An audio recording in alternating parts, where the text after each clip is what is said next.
starting with Kobe's redemption win against the Celtics in 2010, all the way until Kawhi Leonard's magical 2019 run with the Raptors. The 2010s was an amazing decade of basketball, filled with many great players and moments. Today we're going to acknowledge those players. We're going to draft them, we're going to build a team of 12, and we're going to see out of us three, who can build the best overall roster. Of course, I'm joined by my co-host, Bakari Steve. How you feeling? I feel good, I'm excited. This is actually when I started watching basketball as an individual fan myself. Of course, I had been to, games, stuff like that, in the nosebleeds with binoculars when I was younger, but I'm excited for this era of basketball draft. No doubt. But we're also joined by a special guest on today's show, longtime friend, Darrell Revis, Antonio Cromartie, otherwise known by Amir Stewart, a longtime friend of the show. How you feeling? I'm feeling great. Happy to finally be on the show. I'm just like Bakari. This is when I just started watching basketball and started to really get into the game. So I'm excited to be here today. Yeah, it's going to be a great show, hopefully. But this is your early reminder that if you do enjoy what you're seeing/hearing, go ahead and support us down below. Drop a like, hit that subscribe button. We're growing at a rapid pace. As I mentioned, ever since you joined, we've gained 37 subscribers. You guys are killing it. You guys are enjoying it. And without further ado, I'm your host, Owen Stiftar. We got some news to get into first, but then we're going to get into the eventual draft. But let's get into some news. We're going to start here with No Action Jackson. The former MVP, 26-year-old Lamar Jackson, he signed the non-exclusive tag, or the Ravens placed that on him, and he actually has no interest from around the league. He's 26 years old. He's a former unanimous MVP. He's led the league in passing touchdowns, which that's been a question. And he's 45-16 as a starter, which is a 74% win percentage. Why do you guys think Lamar's not getting any interest from around the league? And, if he were to go to another team, what team would you like him to see him on? I think Lamar isn't getting the interest that he rightfully deserves because of the price tag that he probably wants, and that the way that the owners are trying to, send a message without sending a message. Obviously, it all started with Deshaun Watson getting $230 million guaranteed after taking 800 days off, or right, being off of football for 800 days, and Lamar, rightfully, I think they were saying that they offered him $133 million guaranteed. That's $100 million less than Deshaun Watson, and he wants more money. He wants at least $200 million. I've heard different sources. So this is just one of those cases where it's unfortunate that he's trying, or that the owners are trying to make an example of him with this. They're trying to lower the market of QBs, but it's just hard to understand because QBs are the most valuable players at least on offense, without doubt. So, and they should be treated like it. Exactly. And the market is always going to go up. The salary cap just increased. The market should go up. And Lamar should be, the first player to benefit from this. Yeah, and for a quarterback like Lamar, who's won an MVP, I don't know the last time that we've seen an MVP be disrespected the way Lamar has. Yeah. But what do you first thoughts on it? Do you want to see him on a different team? Do you want to see him try and work it out with Baltimore? Yeah, I'm a Browns fan, but I kind of feel for Lamar, because Lamar already solidified himself in this league as the top QB, and I feel like the Ravens kind of set him up in a bad position. They took years to really surround him with, great talent that can compete, and it's at this point, they kind of lost hope in him, So in my opinion, the best team I'd say he should go to now would probably be a team like the Jets, maybe. They already got a top defense in the league. Robert Saleh, he has a top-tier, zone scheme. He used to be the 49ers D coordinator, and they turned their franchise around within a few years. So he can go to the Jets, surround them with some talent. They'll be a top contender in the league, in my opinion. Well, no doubt. But we're going to talk about a quarterback in a sec who's linked to the Jets. Besides the Jets, is there another team you guys would like to see him go to? I've seen Atlanta rumored a lot. I don't like the Atlanta fit, but that could be an easy divisional win for him every single year. Is there another team besides the Jets you guys would like to see him go to? I just don't want to see him in Baltimore. Like you said, Atlanta would be kind of weird. They do have Drake London and Kyle Pitts. His top target right now, his best receiver is a tight end and Mark Andrews. Yeah. So it's going to Atlanta, it probably won't, he'll have Kyle Pitts, he'll have Drake London, a 6'3", 6'4" receiver, give him some height on the outside. I guess I wouldn't even mind seeing him on the Panthers. I know about a year ago at this time, he was somewhat linked to Miami, being from Florida. If he went to Miami, they light the league on fire. So yeah, I could definitely see Miami. I guess it all just depends on Tua's health and if he's actually going to be back on the field next season. He's not Lamar. Not on a talent level, without a doubt. But moving over to a quarterback where we do see that is linked to the Jets. As of this morning, it's developing story that Aaron Rodgers is most likely going to be dealt to the Jets in the coming days. Amir, quick thoughts. I mean, Rodgers to the Jets are going to have to pay a lot of that cap hit, and then they're also going to have to pay his contract. So they're going to have to pay Rodgers basically $100 million a season. Yeah, in reality, if I was the Jets, Rodgers would be my top target over Lamar any day. And the biggest reason why, is because we've seen Rodgers still be able to put up MVP performances, MVP numbers with, lackluster talent. This past year he obviously struggled. But this defense coming into the Jets is way better. They got a lot more youth than Garrett Wilson. They can also go ahead and, pick up a couple receivers, maybe, try to get D-Hop maybe. And it's definitely his overall best fit, in my opinion. Yeah, when we talk about, receiver talent alone, sure, I think Green Bay has the better running backs than New York. But when we talk about receivers, I think I'm taking Garrett Wilson for the Jets and Elijah Moore over any receiver that the Green Bay's had in the last couple years, besides Devontae Adams.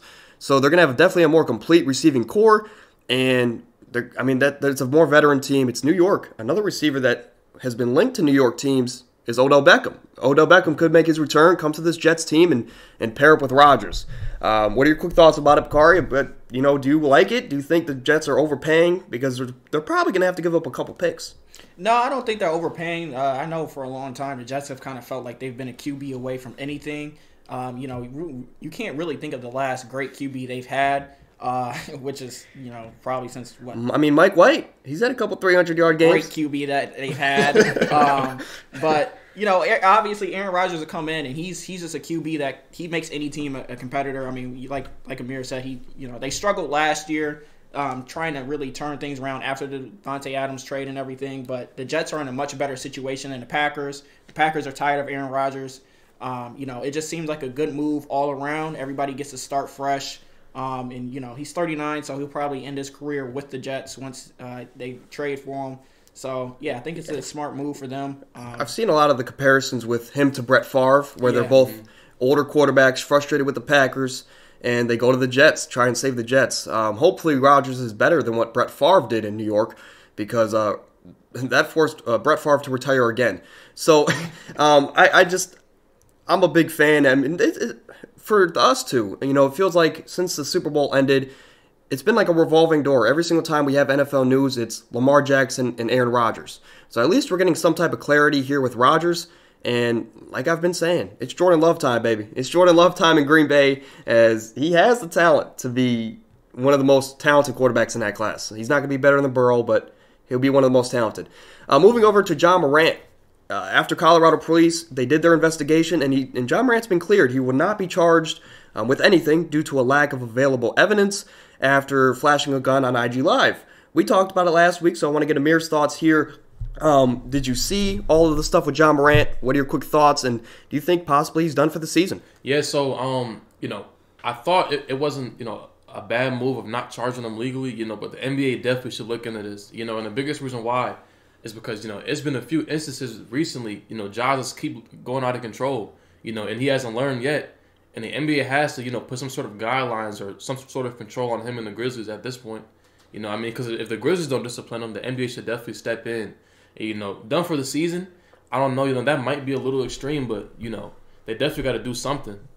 Yeah, Gilbert Arenas, we talked about it on Tuesday, I'm sorry about that, but on Tuesday, Gilbert Arenas, we talked about how in the middle of their season, they were a playoff team, and he got suspended for 50 games for bringing a gun into the team facility. I believe it's an NBA-mandated rule that if you do bring a gun on team premises, you can be suspended for at least 50 games. Do you have any last thoughts about it? I know me and you talked about it a lot on Tuesday's show. Yeah, it's kind of crazy that they said lack of available evidence because he was recording himself with the gun. It was a full video. Yeah, they tried to say, he didn't have any witnesses. Well, however many people are watching the live were all witnesses. But yeah, like you said, right now the Grizzlies are more so trying to get away with it by saying that Ja is taking his time to himself. They probably told him to don't come back for a while. I know he's out at least 4 more games. This will probably be one of those situations where it trickles up to 10 to 15 until the NBA suspends him. It was just more than likely because, like you said, 50-game suspension for bringing it into a team facility. Just imagine if they did the if they searched and everything and they found out not only did he bring it to the Memphis facility, he got on the plane, brought it to the Nuggets facility. That's two facilities doing the stuff right with there. The Pacers team. Exactly. That could easily be over a 50-game suspension, but we never know with Adam Silver. Yeah, I mean, Memphis has struggled. I mean, they just dropped to the 3 seed in the West. Sacramento took the place of the 2 seed, and I guess Memphis is, they've had a lot of success without John Morant in recent years, but Brandon Clark is out, Steven Adams is out. Steven Adams is now out for 4 weeks. So this Memphis team is probably going to fall a lot down to the rankings, and I mean, they could be a dangerous team if they get Ja back before the playoffs and being like a 5 seed, but tough times if you're a Memphis fan. Moving over to Zion Williamson, due to a hamstring injury which he had probably 2 months ago, right before the All-Star break, he's out again at least 2 more weeks. They're saying they're going to reevaluate him then. And, I mean, this is getting ridiculous at this point. I mean, I think he's only played 25% of his career games, and he's been in the league since 2019, 2020. 2019. So, I mean, Zion, very injury-prone. I mean, do you guys have any thoughts about it? I mean, at this point, actually, the Pelicans are picking it up. But, they were the 1 seed at one point, and ever since Zion went out, they've been struggling. Yeah, I mean, at this point, it's definitely getting ridiculous, and it's really crazy still how much hype he has, and I still believe in Zion. But I mean, shoot, Anthony Edwards has already played more games than him at this point, and Zion's been in the league longer, right? So we're kind of just waiting to see, what's going to happen with his body maintenance, Yeah, I mean, the biggest question for him, I guess, coming into the league was his health, because he was 6'6", 300 pounds coming out of college. But Zion Williamson, amazing player when he does play, he just doesn't play. Yeah, and it's crazy because this isn't one of those situations where he had injury history at college and, only played like 11 games like Kyrie or something like that. He only had one freak injury where he blew through his shoe. And he was back the next game. Exactly. And it's just once he got to the league and, obviously the level of competition is higher, the level, the demand you put on your body is higher, and his body, as we've been able to tell, it just hasn't been able to take that. And even this year, he started off the season really good. And what is this? We're going on like month 2 or 3 of him being out with a hamstring injury, which takes you a week or 2. Yeah, I mean, I could get a month, especially because you have the All-Star break. But he should have been back. Kevin Durant sprained his MCL in his back before Zion has with a strained hamstring. Like I keep mentioning, we saw James Harden come back in the same series that he hurt his hamstring, which bothered him for another full season before he was returned to form.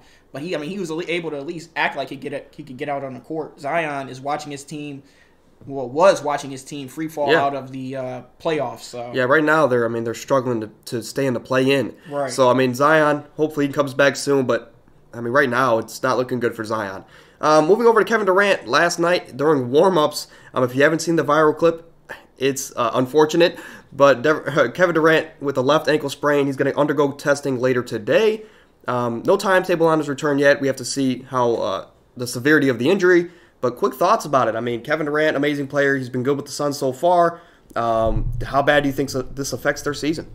To be honest, I really don't think it affects them much. Because the Suns will still make the playoffs. Hopefully he'll be back by playoff time. And it's like, it doesn't matter if they got home court advantage or not. The Suns with KD is still going to be a problem. No team wants to play them in the first round regardless, Right. Kevin Durant by himself, you don't want to play him. But then when you put him into a system like he was with the Warriors, it makes him even more dangerous. And most of the times you don't think that's possible for a player like Kevin Durant. Yeah, like Amir said, this really won't affect the Suns because the Suns were still a top 3 seed before Devin Booker got hurt.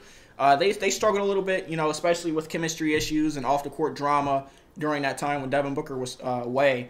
But once they got the KD trade news and Devin Booker has been back, D Book he just had 44. They're not going to 40 and a half. Yeah, so the Suns will be fine. They just ankle sprain. What does it take? 4 to 6 weeks to recover? Mm-hmm. So he'll return right before playoff time, or if not, in the middle of the first round, which the Suns should be fine.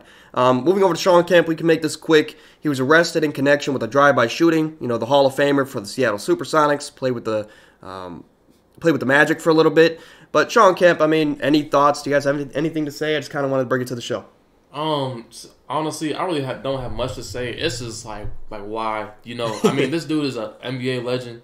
It's solidified in the game, had an impact on the game. He's living his best life, and he's connecting to something like this. It's just unnecessary in my opinion. Absolutely unnecessary. You have any thoughts about it? I just really wanted to bring it to the show. Yeah, it's kind of crazy because, I mean, you take into consideration he's 53 years old. He need to focus on raising his, some grandkids at this point. Yeah, there's a whole video out there too, which is kind of crazy. But of the shooting? Yeah. I didn't see it. You can see him shoot or hear him shooting in the distance, but yeah, he needs to focus on his grandkids. Another legend going crazy. On this day, we're going to take a look throughout NBA history on March 9th.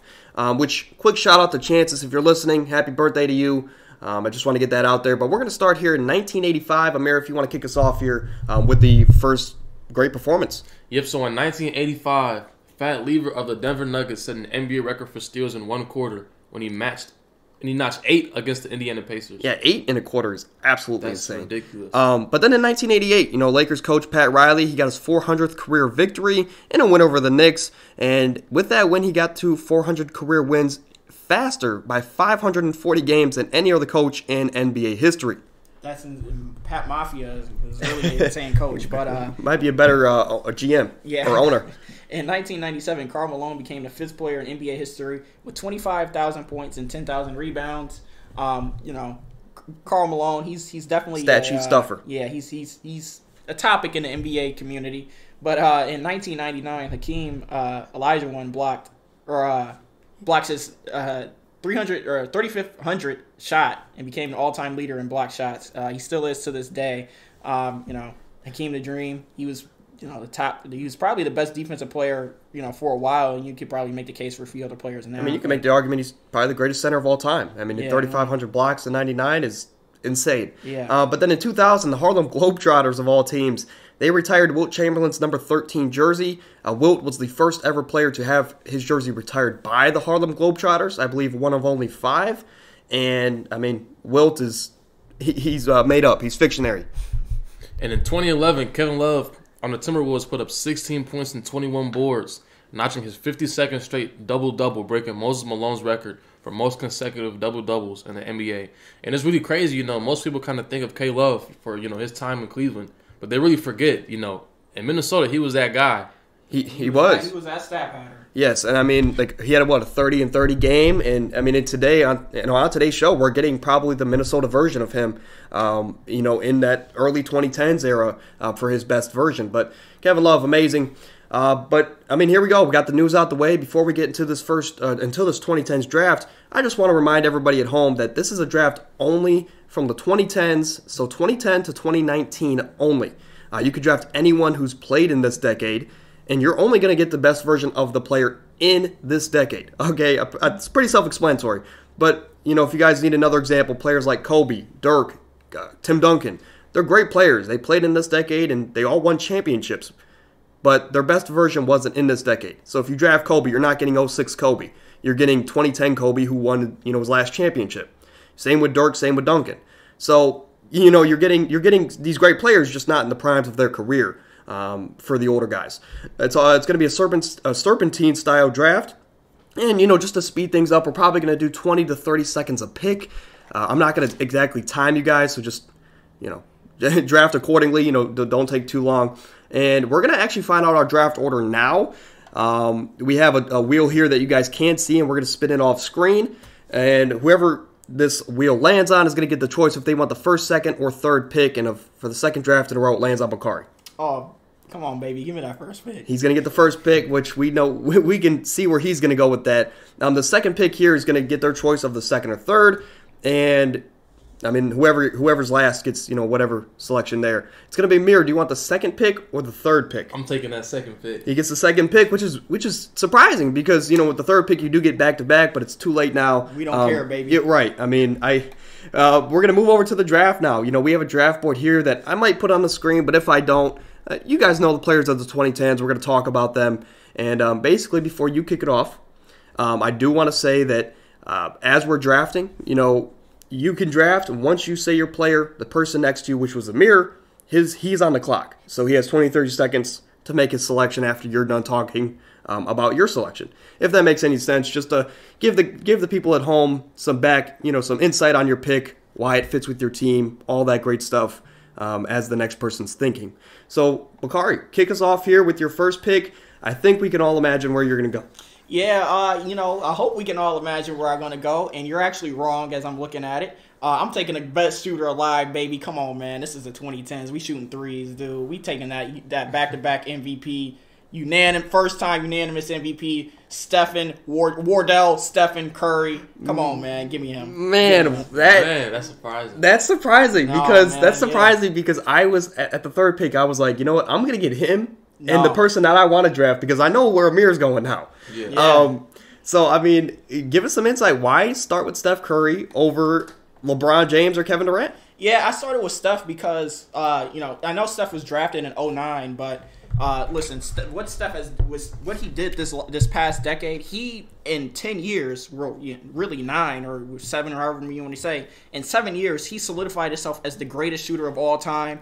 Wasn't even close. Yeah, he's had some lackluster finals performances, but you can't knock it. He's he was a 3-time champ in a decade. Yeah, 3-time champ. He's a back-to-back MVP. First unanimous MVP in NBA history, even though you could argue LeBron should have been one in 2012. But, I took Steph. I didn't take a point guard last time until it was too late, but I'm taking the greatest shooter ever played the game. You see, that's what happened in our first draft. Our first All-Star draft, I didn't get a big early, and I overcompensated last draft. So you did the same here with your guards. Amir, you're on the clock. I think we all know. Yeah, I'm going to go ahead and get, the kid from Akron. The 3-3-0, the one and only LeBron James. LeBron James off the clock.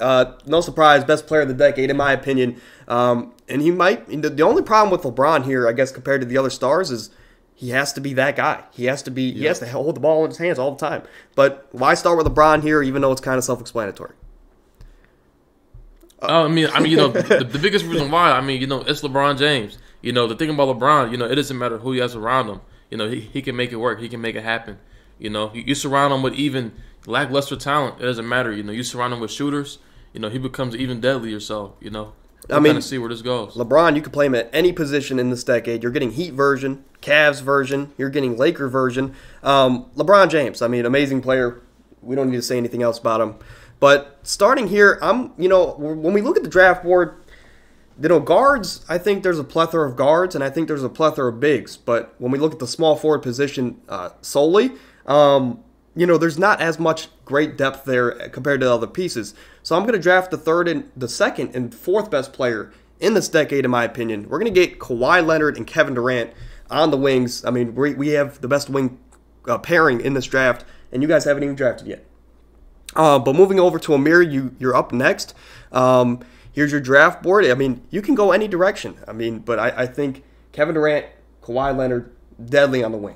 Yeah, like you said, you have the top 3 greatest individual scorer of all time. Not the stats, but just his ability. And you have arguably a top 3 defender of all time, as well as his offensive production is absolutely insane.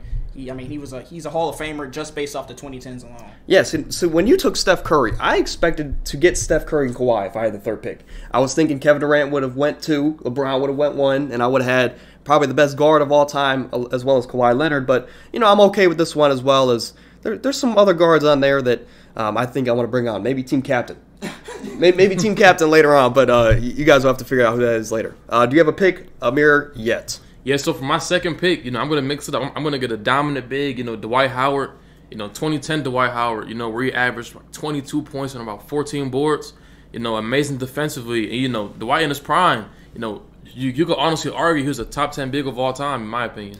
Top 10 big of all time in his prime, absolutely. I think he was an all-star half this decade. A couple defensive player of the years in this decade. Dwight Howard's Dwight Howard. You can't really go wrong with that big. And LeBron, he's sometimes lackluster on defense. So to get arguably the best rim-protecting big, can't go wrong there. You're up for 2, Bakari, whenever you are ready to select whenever you're ready. So yeah, my next 2 picks. I thought about this because I thought I was going to go 2 bigs, but you know what? I'm going to actually, I'm going to take James Harden. What can I say? He's an all-time great scorer. In the 2010s, he's an MVP. That I don't really need to say any more there. He changed the game with the step backs, the draw fouls, the Euros. It's still funny. Who was that? Bill Walton, who was like crying on the mic because James Harden in 2018 or 17 was getting all those fouls, and he was crying because he was James Harden was changing the game of basketball. Yeah, and then for my second pick, I'm going to take a big right here. It was between two players for me, or really three, but who knows? Maybe one of them could fall to me. But I'm going to take Anthony Davis here. I'm hating. I was going to take Giannis, but then I thought about it. I was like, yeah, Giannis has MVPs and DPOYs this decade, but Anthony Davis, he came in the league 2012. Well, he was rookie of the year. Oh, no, he wasn't rookie of the year. Damian Lillard was. But Anthony Davis, what he was able to do in New Orleans, people forget about how dominant he was. He was a blueprint like another big who for modern bigs. So yeah. I mean, that's definitely arguably the best power forward of the decade. I think he probably is. New Orleans used to torture everybody in the league, putting up 40 and 15 a night. Yeah. But Amir, you're up next. Right now, you have LeBron James and arguably the best center of the decade in Dwight Howard. Yeah. So for my next pick, I think I'm gonna go ahead and get his former teammate Kyrie Irving. He's a little lackluster defensively. But we need shooters. We need pretty much his second man to kind of control games and take over. I mean, arguably his best teammate of all time. Yep. In Kyrie Irving. I mean, this is the best version of Kyrie Irving, even though probably now he's a little bit better than he was back in this decade in 2016. But Kyrie Irving he fits well with LeBron. You know what you're getting there. I'm up here and I'm kind of stuck. So I mean, I could go Chris Paul. Arguably the second best point guard of the decade. Getting a defensive guard that can distribute the ball to Kevin Durant, Kawhi Leonard. And I'm stuck here, because I'm sitting here and I'm looking. You got guys like Giannis here. He's the best help defender probably on this board, one of the best of all time. You got DeMarcus Cousins, who I can't let you get DeMarcus Cousins and Anthony Davis. And I don't really want to see what DeMarcus Cousins and Dwight Howard would look like. But with this first pick here, I'm gonna probably just make it. It's tough. No. Okay, all right, you're right. I'm gonna go ahead and I'm gonna take the point guard. I'm gonna take CP3 to command my unit. He's gonna disperse the ball occasionally. He can pick up if he needs to, and we're gonna be able to attack you from the mid range and the 3-point line. But my second pick here. There's one guy on this board that I really like, that he's not a superstar, but I really want him because he can fit with anybody, anywhere. I just can't go there quite yet. So what we're going to do, we're going to go DeMarcus Cousins. Okay. We're going to go DeMarcus Cousins because we have defense already. And DeMarcus Cousins in his prime, he could hold his own. Was he as elite now, as like a Joel Embiid is now, or like a Dwight Howard was this decade? Yeah. He's not. Or not defensively. Or do you think so? No, not defensively. Not defensively, but I mean, we know what we're getting into DeMarcus Cousins. He's a bit of a head case, but hopefully it can work out here. I guess that's my only problem so far with CP3 and KD as well as DeMarcus Cousins. But Amir, you're up next. You have Kyrie, LeBron, and Dwight Howard. Yeah. So for my next pick, this might surprise you. But we need defense and we need more shooters to surround LeBron. So I'm gonna go and pick up Klay Thompson. In his prime, he was one, top. That's what I wanted. Perimeter pick, defender. Baby. And arguably the second greatest shooter of all time. So I was debating taking Chris Paul and Klay there, and then just finding a big later was on. About to be my 3 if he fell. Man, he's the perfect role player. I mean, could fit next to anybody, anywhere, and especially LeBron. I think if you think of LeBron, the teammate he needs, the most perfect match is Klay Thompson. Exactly. I think prime Klay Thompson. He doesn't need the ball, and he can still go out there and get you 30 points on 2 dribbles. But moving over to Bakari, you have back-to-back picks here. You have Steph Curry, James Harden, and Anthony Davis. Yeah, so for one of the 2 picks I'm going to take Paul George here. What can I say? He gave the big 3 Miami Heat a run for their money in back-to-back years. He really came to age in that first time they played him. He put himself on the map. Yeah, the injury took some athleticism and explosiveness off of him, but he's probably one of the most skilled 6'10" and above guys that the league has seen as far as shooting, dribbling, everything that comes with the defense. So that's why I want to take him to play my 3. And, oh, man, this next pick is kind of hard because I have Anthony Davis and I have Paul George. I like those 2 defenders. The big I want to pair with them, I have full confidence he's going to fall. So with that being said, I'm going to take my 6th man here. I'm going to actually take Damian Lillard. Damian Lillard. Great pick. Some people would even argue, he was the best guard of this decade, talent-wise. That's preposterous to me. But Damian Lillard, Dame time. We know what Dame is. Amazing player. I mean, I can't really hate on that pick. I do want to say this. You guys have been doing it already, but you don't have to. We have a draft pool here that you guys can't see yet again, but there's 5 possessions here, but you can build any lineup. If you want to draft 12 shooting guards or 12 centers, you can do that. But it seems like we're all building teams, building constructed teams. But Amir, you're up next. Kyrie, Klay Thompson, LeBron at D12. Yeah, so for my next pick, I still want to have defense and shooters, surrounding around LeBron, but this is kind of tough right here, because I want somebody to play the 4 that can defend, but still be able to shoot, and honestly, I think I'm gonna go ahead and switch it up. I'm gonna go ahead and get Marc Gasol. Marc Gasol. And put him at the 4. Depoy. I mean, he was a depoy, even though he wasn't first team. But Marc Gasol, you're right. I mean, Marc Gasol, you're probably grabbing 2 of the top 3 centers of the decade in Dwight Howard and Marc Gasol. But, I mean... And surprisingly, in that 2011 season, he shot around 40% from 3. Yeah. I mean, that's... I didn't even know that to be in 2011, which is crazy. But even in 2019 with the Raptors, he played a pivotal part in their championship run. But he was definitely... That's not the Marc Gasol he's getting. Well, right. I mean, I guess it's up to Amir which Marc Gasol he wants on his team. But I'm up next with back-to-back picks here. I have CP, KD, Kawhi, and DeMarcus Cousins. Klay Thompson would fit perfectly here with this team. But, I'll tell you what we're going to do. What we're going to do is we're going to go grab someone that I didn't get in the 2000s draft, and even though he's a little bit, this probably isn't his prime, I'm gonna go get a top 4 scoring,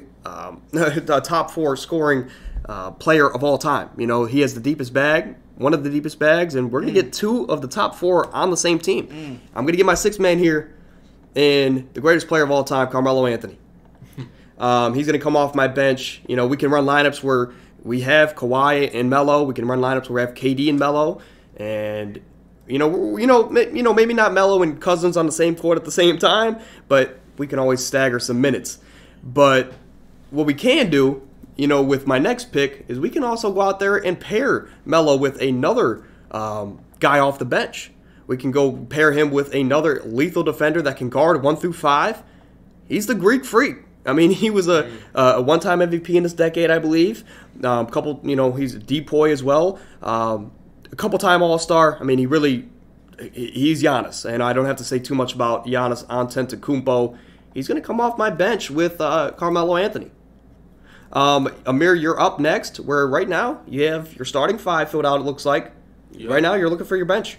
Yeah, so, for my 6th man, this one is a little tough. I need somebody to come off the bench and make an immediate impact and take over games, and honestly, I think I'm going to go ahead and I'm going to get the young boy himself, Derrick Rose. Derrick Rose, 2011 MVP. Coming off the bench. I mean, the original plan was for LeBron and D-Wade to join D. Rose in Chicago, but plans had fell through. I mean, you can't go wrong with the youngest MVP of all time. That leaves you, Bakari. You're up next. It looks like you need a spot in your starting lineup, or you can just fill out your bench. Yeah, I'm looking at this, and I need a 5. Or I could slide Anthony Davis down. It doesn't really matter to me. And I'm looking at it, and I think that's what I'm going to do. I think I'm going to slide Anthony Davis down to my 5. Anthony Davis don't like playing the 5. You think he's going to guard DeMarcus down there? This is a fantasy. I don't even know if he's guarding D12. Anthony Davis is capable of guarding anybody. Let's get that out. I'm going to take Blake Griffin as my 4. Blake Griffin, don't sleep on Blake, what he did in the 2010s. He was an instrumental part of that Lob City. When he went to Detroit, he single-handedly got Detroit to the first round against the Bucks. If I had to pick a Blake Griffin to choose, I'd actually probably choose that first-year Detroit. He could shoot, dribble, everything. So that's what I'm going to do there for pick 1. MVP candidate when he was in Detroit that year. Yeah, and then what I'm going to do is there are a couple of different ways I can go here. Because this is just bench play now. But, I think I'm going to take an MVP in this decade, Russell Westbrook. I have 2 guards coming off my bench, Damian Lillard, Russell Westbrook. I'm content with those being my 2 guards coming off the bench. I'm not going to lie. Go ahead. No, go ahead. I'm taking Russell Westbrook here. I debated on if I wanted him to start in the backcourt with Steph, but in the fantasy land, him coming off the bench with Damian Lillard, that's the perfect balance of inside scoring and outside shooting. This is, since, like I said, we're just going for stats and everything. This has nothing to do with chemistry in real life. Who needs the ball in their hands? I'm just building a team right here, folks. Right. I mean, you're building team construction. I mean, if you want to go out there and just get 13 MVPs from this decade, then you sure can, but you got to make sure it fits. And I don't know. Do you think Russ can win at the highest level with Damian Lillard in the backcourt? This is a fantasy draft. not a real life. I'm not concerned about that. This is. Well, I mean, we got to factor that in. Russ. He hasn't been able to win even in the 2010s. Russell Westbrook is an MVP. Okay, all right, and then Amir, you're up next. You got your starting five and a sixth man. Who you pairing with D Rose off the bench? Yeah, so who I'm going to pair with D Rose. I want an elite backcourt coming off the bench. This guy was still a little past his prime. We still want that veteran leadership coming off the bench. So I'm gonna go ahead and get D Wade off my bench at the 2. I mean, the Flash, a couple-time champion in this decade, all defensive team a couple times. And it looks like you're just building a team full of people that played with LeBron. Marcus Gasol's played with LeBron, Dwight Howard, Derrick Rose, Klay Thompson, Kyrie Irving. Everybody on your team has played with LeBron James. And, I mean, that's could be a recipe for success. I got to remember. Oh, you took Dwayne Wade. Dwayne Wade is coming off your bench. Defensively, you're gonna be there off the bench. Moving over to me, I need a starting 2. But I have my main 2 guys off the bench.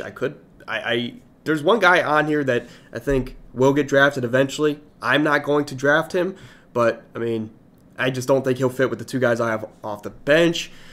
But here we go. I mean, we have Melo. We could draft a guy here that has played a little bit of 3 and the 2 in his career. We can go and draft another big to come off the bench. This is tough. You have DeMar DeRozan, John Wall, IT4, Dirk, who was a champion in this decade. Mm-hmm. But, it's the 2020. It's the 2010s. This is the era where 5-out became popular. We could play small ball 5 technically. We're going to go out there and we're going to draft someone who might be questionable. Well, we're going to get Draymond Green, someone who's going to bring that defense to our team. And I don't know who's scoring on Draymond Green and Giannis down low coming off the bench. Sorry, I got to put my thoughts here. But then I got to, I still need a 2 guard here. I still need a 2. Got Kobe Bryant on the board. There's other guys like VO on the board here. But it's tough, and I think I'm going to go with let me go Jimmy Butler. The fit might be a little janky, the spacing might be a little janky in the starting lineup. But who knows? I mean, we still have a couple rounds to go. Jimmy Butler doesn't need to start in this lineup. But right now, I mean, the defense in my starting lineup is insane. That's over to you, Amir, which you drafted D Rose and Dwayne Wade. Who are you going to next? Yeah, so my next pick, I still want to keep emphasizing defense, and veteran leadership. So I'm going to get Tim Duncan off my bench. I mean, one-time champion, been to the finals twice, and if it wasn't for Ray Allen, he would have been a 2-time champion. So you can't go wrong with Tim Duncan off your bench. It's over to you, Bakari, for 2. You have Dame, Russ, and Griffin off your bench. I'm going to take Joel Embiid right here. I was debating taking DeAndre Jordan and Joel Embiid, but I think it's safe to say that by 2019, Joel Embiid, he wasn't the MVP candidate he is now, but he was still he was still a lock all-star. So I'm going to take Joel Embiid first. And this is the hamburger eating Joel Embiid. Yeah. And then I'm going to take. You know what? Give me DeMar DeRozan to come off my bench as well. Like I said before, in my starting lineup, I have Steph, James Harden, PG, Anthony Davis, and I think I'm actually going to slide Joel Embiid up there. So then I can have, I'll have Russ run my 1, Damian Lillard's going to run my 2 because of his shooting, DeRozan my 3, Blake Griffin can run my 4. So I like that. Pick right there. Well, then it's up to you, Amir. Who do you want to pair alongside your bench? Right now, your bench looks like Derrick Rose, Dwayne Wade, Tim Duncan. Oh, man, he just took my pick with DeRozan. That's a great pick. So, honestly, I think I'm going to switch it up here. Surprisingly, I care about chemistry more than anything. So it's going to surprise you. I'm gonna go ahead and pick up Manu Ginobili, one of the greatest six men of all time. He's a do-it-all Compared with guy. Tim Duncan. He's a do-it-all guy. I mean, you can run Wade at the 3 too. I don't think you would get picked on too much having Dwayne Wade off your bench at your 3. Manu, and that's a bit surprising, But right now, I think we're kind of going for fit more so than talent. But I got Carmelo, Giannis, and Draymond Green off my bench. We do need some guard play here. And, I'm looking at team captain. We got team captain on the board here. And if I don't take him with this go-around, I will take him next go-around. But what we're going to do instead is we're going to go out there and we're going to get another big. Because why not? Let's go out there and get someone who I don't want my opponents to have. And he went through Kobe, LeBron, and Tim Duncan in the same finals run. Give me Dirk Nowitzki. I mean, is he guaranteed minutes on this team? No, but he's more depth on my team. He's a guy that can space the floor if need be, whenever he can step in. And it's just too much talent to leave on the board at this point in the draft. So we're going to have Dirk come off the bench. And then we're going to go get a ball-dominant guard. We're going to get a guard that couldn't shoot the greatest, but he was a slasher when he was, in the league and he was at his prime. One of my favorite players of all time. He also has that Kentucky connection with DeMarcus Cousins. We're going to get John Wall. We're going to get John Wall to come off my bench. John Wall's going to be a guy that can disperse the ball to Melo, Giannis, and Dirk or Draymond Green. It's on to you, Amir, as we only have 3 picks left. Honestly, I think I'm going to go ahead and, I need a true center here, so I'm going to go ahead and grab DeAndre Jordan. DeAndre Jordan. Can't go too wrong. We talked about it earlier, Bakari, before the show, but at one point he was averaging almost like 16 to 18 rebounds a season. Yeah, he probably should have won a DPOY or 2 during that last decade, but he's a stereotypical defensive anchor. He's not going to shoot anything outside the restricted zone, but he's really, really good at what he does. Yeah, at this point... Probably why he's still in the league, even though he probably shouldn't be. Right, technically. But then, Bakari, these are your last 2 picks, I believe. So, go ahead and finish us off. Yeah, so I got Russ running my 1, Dame running my 2. We have DeRozan running the 3. And then we have Blake Griffin running the backup 4. This is my backups I'm talking about. So here, you know what? There are a couple of different people I could go with here. But I think I'm going to take. Let's see. It's tough at this point in the draft because it's like there's a lot of talent on the board. It really is, and you just got to, do you want the talent or do you want fit?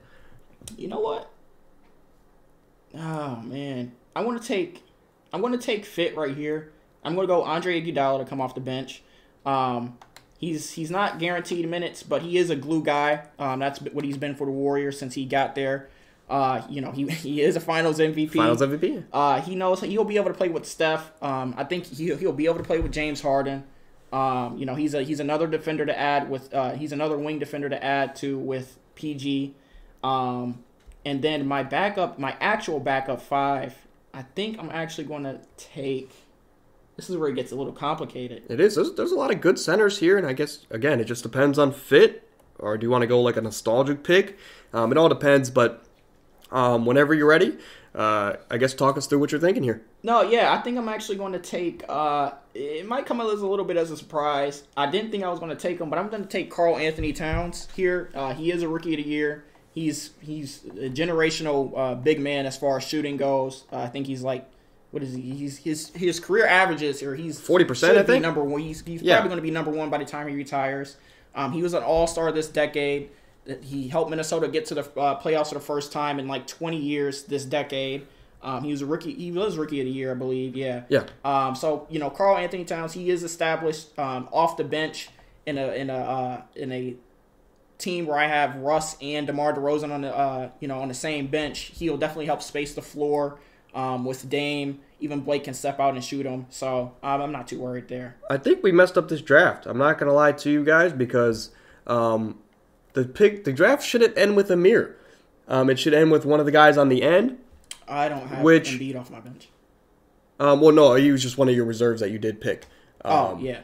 Well, actually, no. Actually, you're right because Embiid just moved up to your starting lineup. Yeah. So that's where we went wrong. But we fixed it. Good thing we fixed it. because now it makes more sense. Now Amir's up, and then I will be up for 2. But Amir, last 2 spots, these guys don't even have to play. But yeah, I mean, to be honest, I'm already kind of set. I got my starting 5 and also my backup 5, to kind of complement those guys. But off the bench, I think I'm going to go ahead and get another veteran. He's a little old at the time, but he can still get to 25, 30. I'm going to go ahead and draft, Kobe Bean Bryant. Kobe Bean Bryant, champion in this decade. He was the guy who I was alluding to earlier where, you're going to get a lot of heat if he doesn't get drafted in this decade. But, you got to be able to give him the time, or you got to, I guess, give him the ball. He's got to be Kobe Bryant. But I'm here for my last 2 picks, and I think, my first pick, I'm going to get it out the way. We have John Wall. We need a shooting guard off the bench. But we also have Melo, Giannis, Dre, and Dirk off the bench. We have all the bigs that we need. We need some guard play here. And the first pick, I'm going to go someone who saved LeBron's legacy. I'm joking, but someone who is a legend. If it wasn't for Steph Curry, he would still be the greatest shooter of all time. I'm going to take Ray Allen here. He can slide in at my starting 2. If need be, we can have Jimmy come off the bench. But again, Jimmy does lack a little bit of shooting. And Ray Allen could step into my starting lineup with CP, KD, Kawhi, and DeMarcus Cousins. And to close off my lineup, I think I got to get some more shooting here. And there's Devin Booker, who's a knockdown shooter. You have Kyle Lowry, who I wanted to draft coming in here, but team captain's going to have to sit this one out. VO's here. I mean, he was an all-star, shot great from the three-point line. You got Joe Johnson, Drew Holiday. I'm trying to think here. I could go pure specialist and just draft like a JJ Redick, someone who could just strictly come in to shoot the ball if we are struggling in that department. But you know what? It's tough. I might lose this draft because of this pick, but give me JJ Redick. He doesn't have to play. JJ Redick doesn't have to play. He doesn't have to play minutes. But if we need a 3, we can put JJ next to John Wall or CP3 where he does have chemistry, and we have so much defense and dominant big man play that you gotta need a guy like JJ and Ray Allen to come in and just shoot the ball. Amir, you're up for your final pick again. It could be a nostalgic pick. It could be a glue guy. Whoever you were thinking about here, who's your last pick? Yeah, I mean, honestly, I'm kind of set where I'm at right now. So, I'm going to go ahead and just, draft, the former Cav, Kevin Love. Kevin Love, another guy who played with LeBron James. I can't go wrong with Kevin Love. We talked about him earlier. You're probably getting that Minnesota version unless you do want that, or you can get the Minnesota all day. Minnesota version. Probably late Minnesota version because he was shooting a 3 by that time. But Bakari, you're up to finish us off here. Who is the last pick of the 2010's draft? Yeah, I'm looking at my team. I like the duos I have here. Steph. I like Steph. Steph can play with anybody. That's the type of player he is. But I do have Russ and his former teammate, and PG and James Harden. So I think right here I'm going to take somebody who I think. Let's see. I think I'm just going to go ahead and take. It might come as a little bit as a surprise, but I like the scoring and the balanced defense that I have here as well.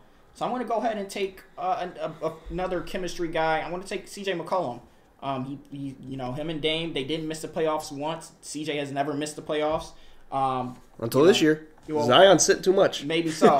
But, they're definitely probably one of the I'd probably say top 10 all-time backcourt when it comes to just shooting the ball. They made it to Western Conference Finals against Golden State. CJ, he probably won't play unless unless the team decides to go for more offense and playing him over Iggy. But I like this pick as my last pick. No, absolutely. So I want to pitch an idea to you guys. Actually, before we get to that, head coaches. We want to draft head coaches. Since you left off, that was your last pick. So that would mean that you would also have the first pick from head coaches. Who do you want to be your head coach and? I guess to manage your team. Yeah, so I have a lot of egos on my team, but I do have players. I do have a lot of good individual talent, and so when you have a lot of good individual talent, there is only one person I think of when I think of who can best merge them together, help them play at their max capabilities with each other, and I want to take Steve Kerr. Steve Kerr, he's had nothing but stacked teams in his career, so he knows how to deal with a lot of talent. Amir, you're up next. Greg Popovich, Doc Rivers, Tyronn Lue, Eric Spoelstra. A lot of great coaches here in this decade. Who do you want to be your coach? Yeah, I mean, honestly, no surprise here. I'm gonna go ahead and get Popovich. We know what he's gonna get. Championship leader. All-time great coach. It's you can't go wrong with him. It's a safe pick in my opinion. No, it definitely is. And to finish it off, I'm going to go with Eric Spoelstra, a guy and getting Eric Spoelstra that brings along Pat Riley with him. We're going to get into it in a second, but I think Eric Spoelstra will fit my team perfectly. And he's another guy that has dealt with a lot of talent in his career. Jerseys. It's going to be strictly from the 2010 to 2019, so there's a lot of variations you could go, but I'm gonna just do it. I hate the sleeve jerseys. Oh man! You want to go to? You know what? Matter of fact, I'll think of something else. Amir, you can skip me if you want. You can go ahead and get first pick of jerseys if you want. I mean, honestly, my favorite jerseys, being from Cleveland, I'm gonna go ahead and get the black sleeve jerseys. The sleeve jerseys got a lot of hate back then at times, but those are one of the few, selections that everybody loved. The Cavs players hated the way they felt at first, but you look back at it, like those are one of the most iconic uniforms of all time. No, absolutely. Bakari, I mean, if you want to skip me as well, there's so many jerseys that are there, and it's like I'm trying to look at my players, and it's like what jersey comes to mind. But I mean, it's up to you. Yeah, you know what? I'm going to take the alternate orange New York Knicks jersey. I think it was 2012. Man, I like the Knicks jerseys, and it'll be very cool if I have all these big names playing in New York anyway. So that's the jersey I'm going to take right there. Yeah, I was actually contemplating the St. Patty's Day jerseys from the Knicks that they had. I was thinking about the Miami Heat sleeve jerseys, Christmas 2013. Yeah, and speaking of the Miami Heat, that's where I'm going. We're gonna go with the white hot jerseys. Maybe the black hot, but excuse me. But we're gonna go with the all white with Eric Spoelstra, Pat Riley. We're gonna go with the all white jerseys. And now I want to pitch an idea to you guys. Strictly for Instagram, strictly for content. Do you guys want to do a 30-second? I guess just a pitch on your team. Why do you have the best team? From head coach to player to your 12th man. Do we want to do that for content? I mean, sure. All right, let's do it. We do have a timer set. If someone can set a 30-second timer. And Bakari, do you want to kick it off since you had the first pick, or do you want to, defer that? Yeah, no, I'll kick it off. For me, I don't think my team takes much explanation. You look at this team, just my starters alone. I won the draft. I am very cocky with my team. But, if people want to ask questions about the fit and everything, listen, we've seen bad teams. We've seen teams with chemistry issues still make it far in the playoffs, make it to the finals. First thing I think about is like the 2013 Pacers. They had very bad chemistry issues, still took the Miami Heat to 6 games in the conference finals. And it just helps. I have all-time greats on my team: Steph Curry, James Harden, Anthony Davis, Damian Lillard. So I'm very confident that my team and my coaching, I believe that Steve Kerr, he'll figure this thing out. He's going to give us something to work with. So, yeah. All right, we're going to kick it off there. My apologies because we had a little bit of an issue with the timer there, but it was probably a little bit more than 30 seconds there. But regardless, I guys I'll go first unless you want to. Yeah, I mean, it's up to you. You can go first. I'll go first, and I'll kick it off because, first off, what I'm going to do is I'm going to start debunking your guys' teams. We've seen many times where big names don't fit. We have KD, Harden, and Kyrie is the biggest example as of late. Big names don't always fit on the basketball court. My team, we fit. We have CP3 who's going to distribute the ball. KD, Kawhi, Jimmy, DeMarcus. All these guys are selfless basketball players aside from DeMarcus Cousins. They're all going to play system basketball. And we have Eric Spoelstra here with the talented bench we have to figure everything out. And we're going to work together. DeMarcus Cousins, your body fat's going to be under 25%. And then you're last. I mean, I was over here sounding like a 30-year-old smoker in that entire pitch. But Amir, whenever you're ready, I can set the timer for you and get you going here. Why do you have the best team? Yeah, I mean, so with my team, even the bench is a big factor. You start with even the starting lineup. You got the one and only LeBron James. You surround him with shooters. You getting LeBron when he's at the peak of his defense. The only person that really lacks, defense on my team in general, I say, is about Kyrie. Other than that, you got all shooters on the court besides D12. And when you surround a dominant big with shooters, it's kind of deadly. And on the bench, you got all veterans that, most of them have championship experience, So, in my opinion, I think I have a great team. Great team. Well, that's strictly for content. You guys will see that over on Instagram as we put these teams on there, which if you aren't following the account, go over there and follow the account. We're going to post these up there. And I want your guys' opinion on who did win this draft. I believe Bakari, by a fan vote, probably won the last one, even though I do disagree.